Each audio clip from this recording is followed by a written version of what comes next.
So this is Doug Mastriano. If you're unfamiliar, he is a senator, I believe from Pennsylvania, maybe? Yeah, I got to find out where he's from now. Yeah, Pennsylvania. State Senate. He's a Pennsylvania state senator. That's what it is. Not a federal one, but a state one.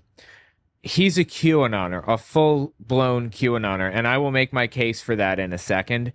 But he has some things to say about chemtrails. The question was supposed to be in the Clean Air Preservation Act, and that's Senate Bill 308. I think that's what he's going to get to in the end.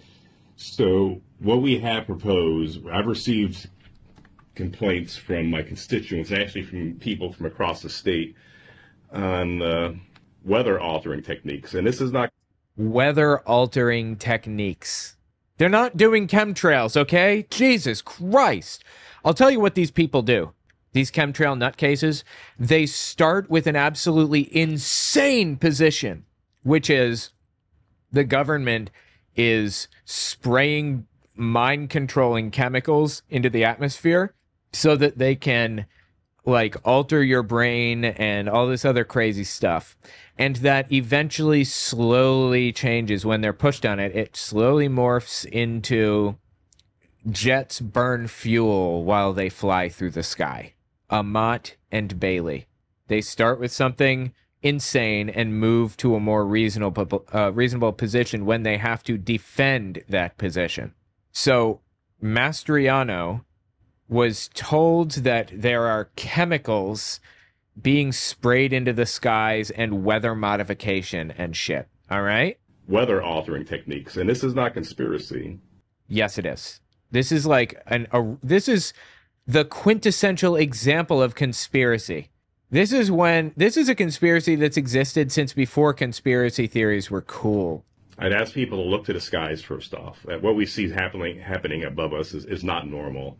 It's not typical contrails. You know, contrails, condensation trails. Condensation trails are the trails in the sky that are made when an airplane burns hot fuel and exhaust comes out in the atmosphere where it's very cold. So cold air meeting with hot air creates ice crystals. And that's what you're watching as a plane flies by.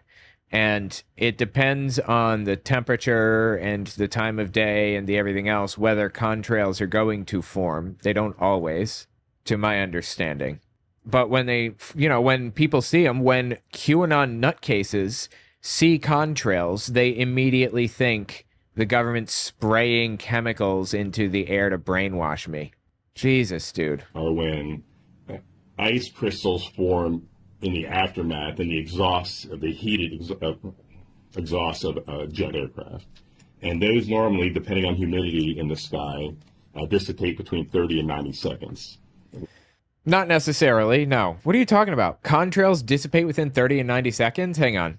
A few seconds to a few minutes for short-lived contrails. Persistent non-spreading contrails can take 10 minutes to an hour, and persistent spreading contrails can last for hours, even entirely cover the sky. And they can spread out into cirrus-like clouds. So he's laying out the groundwork now to claim that if a contrail lasts longer than 30 seconds, it's chemtrails. By the way, guys, check out my new shop, owenmorgan.com/shop. I have a bunch of really cool designs on there. When you have something coming out of the back of an aircraft that expands and grows and doesn't dissipate, that's not a contrail. Yes, it is. It's a persistent spreading contrail. It's not ice crystals. And so this goes back to actually John F. Kennedy, where it was in vogue to claim science that we could control weather. So cloud seeding became in vogue and very popular in the 60s. There's at least 9 known state-funded programs out west in the drier states that are ongoing at the state level. Okay, I've never heard that. I don't know what the hell he's talking about here, about it being popular in the 60s and 9 events or whatever. I know that they did that in the Vietnam War to extend the monsoon season, cloud seeding. And they even do that in Idaho now, I think, to gather up enough water for the summer. They do cloud seeding in the winter when it's most mild so that it will snow, and the snow will melt and fill up like their water reserves for their farmers and things. That's completely normal. There's nothing wrong with it. Like, what are you even complaining about? And how does this connect to contrails exactly?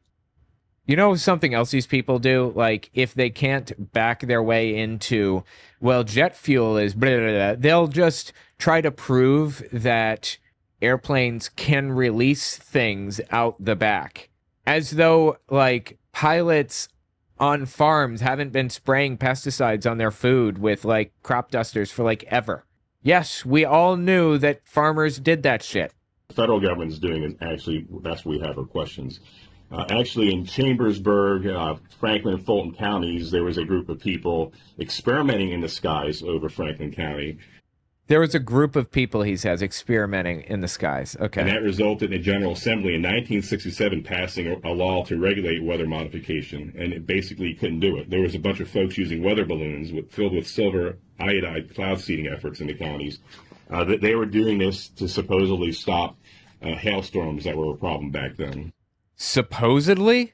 I don't know what he's talking about. I don't believe a word out of his mouth. But like I said, weather modification is a thing where they try to extend like the rainy season so that they can gather water for like, the summer months and stuff. I don't understand what that has to do with chemtrails. How are the two things connected? When you say chemtrails, we all know what you mean. You mean spraying mind control chemicals in the air. How is this related? How are the things connected? The answer is they're not. But he wants to tie these things together in people's minds because this is easily verifiable that cloud seeding is something that exists. It is a thing that happens. And when you hear cloud seeding or when you see contrails in the sky, you immediately think it's the government pulling one over on me or something. Jesus Christ. I've got more from this guy, so stick around for a second. And so the state weighed in saying you can't do that because our Constitution says that we have a right to clean air, clean land, and clean water. And clean air, clean land, and clean water. Yeah. So how is it dirty? I don't understand. What are you talking about? So with that, you can't do that. But there's something going on. Why can't you do that? What are you talking about? How does cloud seeding equate to dirty water or air or whatever? Guys, so Senate Bill 308 bans anybody, whether it's state or federal level or local private groups, from doing any efforts with spraying materials, not organic materials, into the skies above us here. The fuck is an organic material? You can spray organic materials? I mean, are you saying like they have to have like a carboxyl group? Is that what it's called? A carboxyl or carboxylic acid or like amino acids in it or something? Is that what you mean when you say organic? And it actually has teeth in it. We're going to have a round table on Friday. So, Chris, I'd ask you to open your mind a little bit here. And you claim to be a scientist. Open your mind. We're going to have the nation's expert on our round table live on this platform Friday at 12:30. Jesus, dude. It's so disappointing to me that, like, the new conspiracy theory going around is chemtrails. These people couldn't validate any of their old conspiracies, and people were getting burned out on them, so they started new ones. Mastriano has been a QAnoner, though, for a very long time. This is Francine Fosdick here, giving him a sword. Oh, no, this is, yeah, on the left is Mastriano and his wife. In the middle is Francine Fosdick, and on the right is her husband, Dan, or something like that, in the America garb, holding a sword of David, I think. When we were planning this conference, and I'm just thinking about the warfare that you both have gone through. This is a QAnon conference held leading up to the Pennsylvania governor election because he ran for governor and lost to Shapiro. And we thought, wow, Lord, what would be the best gift for them? And we thought of the David sword because you've been cutting a lot of heads off. And you've been cutting a lot of what? Didn't the sword of David, didn't he use it to cut Goliath's head off? Is she saying that he's been cutting people's heads off? And so we had inscribed in there for God and country because you have been fighting for our country. and you're fighting for our religious rights in Christ Jesus. So we wanted to bless you with that sword of David, and then a bunch of goodies in here too. So it's kind of heavy. What kind of goodies we talking? Hopefully it won't break. But so we just thank you for being a part of this conference, being a part of all of our lives, and really making a difference and setting a precedent for Pennsylvania, but not only Pennsylvania, for our country. Wow. Thank you, both of you, so much. Thank you. Amen. Oh, yeah. Where's Goliath?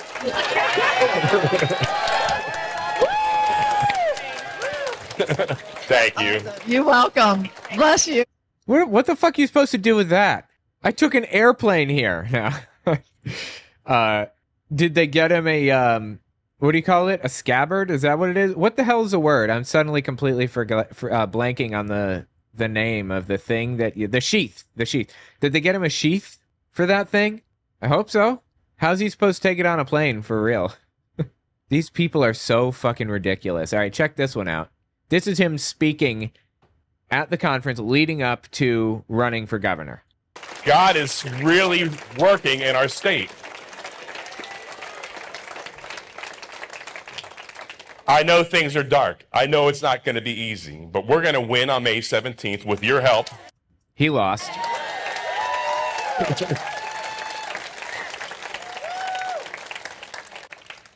And in November, we're going to take our state back. My God will make it so. Well. That is an absolutely psychotic thing to say, first of all. And second, he didn't make it so.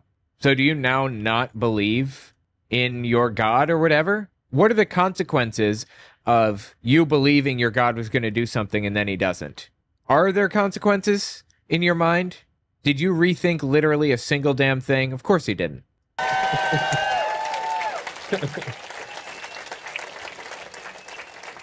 It's going to be beautiful. Pennsylvania is going to be the freest, most hopeful, most constitutionally based state in the nation. People are going to want to move here, and Maryland as well. We're going to unleash the potential. I believe that they had a Maryland governor candidate as well there, and I think he also lost. That's why he said that, to my understanding. Energy and resources God has given us underneath our feet here. It's going to be a place of prosperity and hope. We're gonna fuel the New England and Mid-Atlantic states. I mean, it's going to be amazing. And you know, you think Florida looks good? Amateur hour after we're in. Yeah, some of the shit Florida was doing at that moment, Ron DeSantis was psychotic, like deeply fucked up and psychotic. You know, it's weird. I haven't heard much from DeSantis lately. I mean, is he just like being a normal human being right now? Anyway, yeah, so that was Mastriano's little foray into QAnon. Fascinatingly, check this one out. This is him, I believe, at a January 6th. Wait, when? No, it wasn't January 6th. I don't remember what the hell he was doing. This was some kind of a far-right nutcase gathering. You too. Introduce myself, Eric from Lancaster. Eric is. I follow you every night on Facebook. That is fan. Any words of wisdom for our constituents out there? I wouldn't show up today. Okay, now look at what he's wearing, an American flag blended with a Confederate flag. He's wearing a Confederate flag as a cape right now. Not unless you love America. You're looking good there, man. Thanks. I can't think of a better cape. Well. Confederate flag cape, and he says he loves it. Can't think of a better cape.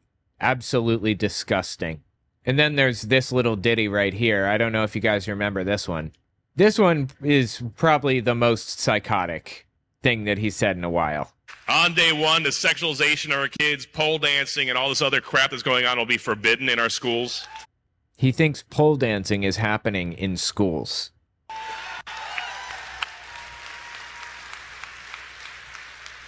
On day one, all the pornographic books that are in elementary schools will be pulled out. Of course, there aren't any. On day one and done, critical race theory is out the window. Yep. That's right. Yep. Come on.